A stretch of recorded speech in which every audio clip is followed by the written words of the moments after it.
Hello friends, स्वागत है आपका हमारे यूट्यूब चैनल में। फ्रेंड्स, आज की वीडियो में जानेंगे संविधान की महत्वपूर्ण अनुसूचियां। जैसा कि फ्रेंड अभी यूपी पुलिस और एसएससी जीडी कांस्टेबल की भर्ती आई हुई है, तो इस हिसाब से भी ये क्लास बहुत ही इंपॉर्टेंट रहने वाली है। और आने वाली भी जितनी परीक्षाएं हैं यानी वनडे एग्जाम है, उन सभी परीक्षाओं के लिए भी ये क्लास बहुत ही महत्वपूर्ण रहने वाली है। कहीं ना कहीं 1 से 2 नंबर यहाँ से पक्का हो जाएगा। तो चलिए फ्रेंड, शुरुआत करते हैं अनुसूचियों के बारे में। तो बात कर लेते हैं पहली अनुसूची की। पहली अनुसूची हो जाएगी हमारी राज्य और केंद्र शासित प्रदेशों के उल्लेख से, कि भारत में कितने राज्य हैं, उनकी सीमाएं कहां-कहां तक लगती हैं, या फिर उनका नाम क्या है और उनके न्यायिक क्षेत्र कहां-कहां तक हैं। तो बात कर लेते हैं इस समय भारत में कितने राज्य हैं। तो बात करेंगे भारत में इस समय 28 राज्य और 8 केंद्र शासित प्रदेश यानी 8 यूनियन टेरिटरी हैं। भाई हम लोग बात कर ले कि ये पहली अनुसूची है, ये बताती है कि जो 28 राज्य हैं, इनके नाम क्या है, इनकी सीमा और इनका जो न्यायिक क्षेत्र है ये कहां-कहां तक लगता है। तो इन सभी के बारे में जानकारी मिलती है अनुसूची 1 से। भाई हम लोग बात करते हैं अनुसूची 2 की।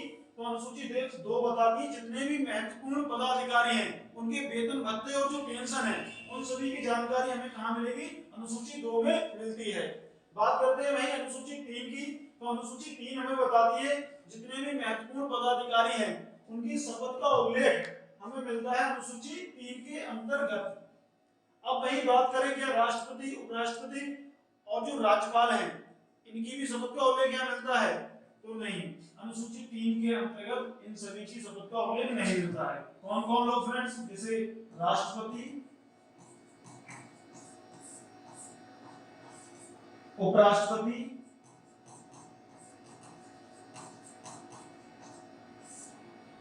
एवं राज्यपाल, इन सभी की जो शपथ का उल्लेख हमें अनुसूची 3 के अंतर्गत नहीं मिलता है।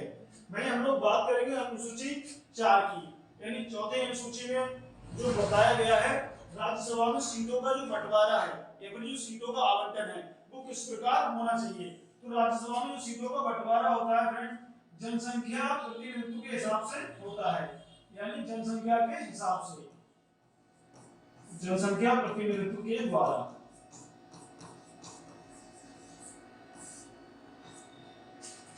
वहीं हम लोग बात कर लेते हैं अनुसूची 5 की। तो अनुसूची 5 हमें बताती है जितनी भी अनुसूचित जाति हैं, अनुसूचित जनजाति हैं, उनके प्रशासन से संबंधित जो उल्लेख है वो हमें जहां देखने को मिलता है अनुसूची 5 में। और वहीं बात करें अनुसूची 6 यानी 6वीं अनुसूची हमें क्या बताती है, असम, त्रिपुरा, मेघालय, मिजोरम, इन 4 राज्यों के प्रशासन से संबंधित जो भी प्रावधान है उनका उल्लेख हमें कहां देखने को मिलता है, तो 6वीं अनुसूची में। कौन से 4 राज्य? असम, त्रिपुरा, मेघालय, मिजोरम, यानी इन 4 राज्यों के जो जितना भी जनजातीय प्रशासन है इनका उल्लेख अनुसूची 6 के अंतर्गत देखने को मिलता है। भाई फ्रेंड्स, बात की है अनुसूची 7 की।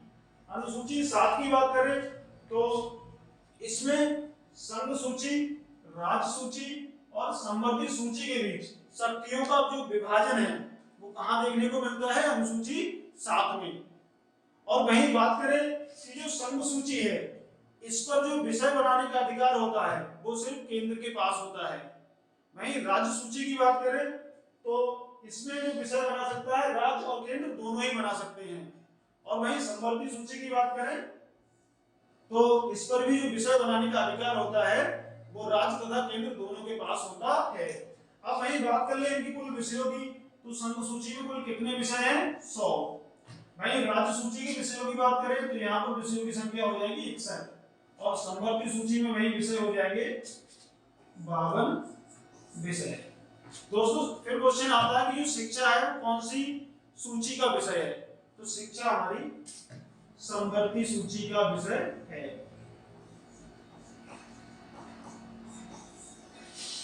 चलिए फ्रेंड्स, अब हम बात करते हैं संविधान की 8वीं अनुसूची की। 8वीं अनुसूची में जितनी भाषाएं हैं उनका उल्लेख बताया गया है। तो वर्तमान में हमारे देश में कितनी भाषाएं हैं? तो 22 भाषाओं का उल्लेख देखने को मिलता है, जो कि हमें अनुसूची 8 यही बताती है।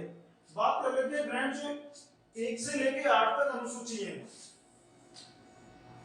ये जो अनुसूचियां हैं 1 से लेके 8 तक, ये मूल संविधान में अनुसूचियां कितनी थी?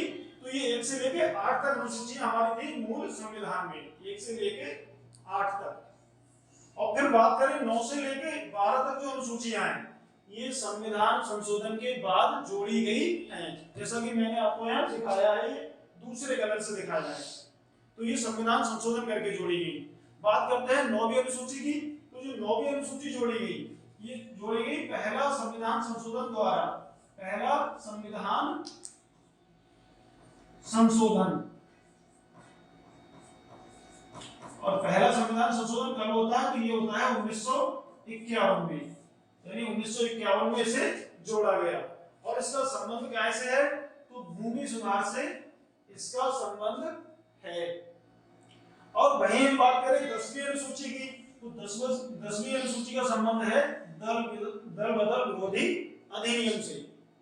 यानी इसको कौन से संविधान संशोधन द्वारा जोड़ा गया? क्वेश्चन ये भी आता है।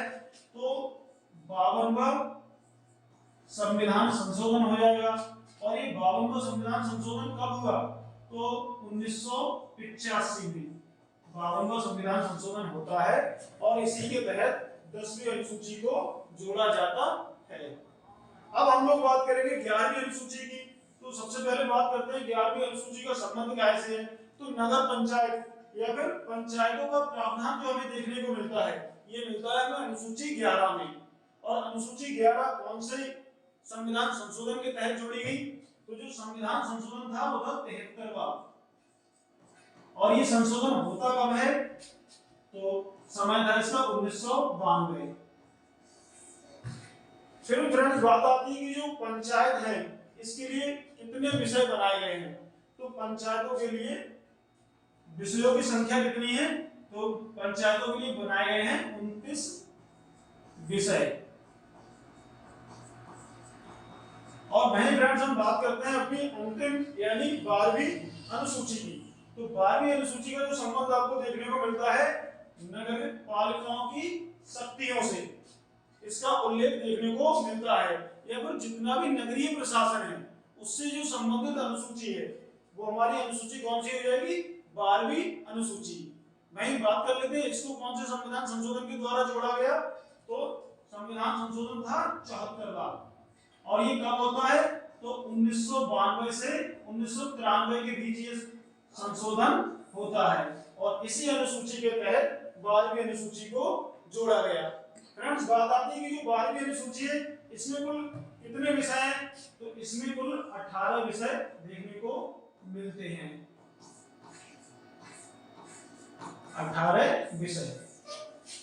तो फ्रेंड्स अगर जानकारी अच्छी लगी हो तो वीडियो को लाइक करें, वीडियो कैसी लगी कमेंट करके बताएं, और चैनल को सब्सक्राइब करें।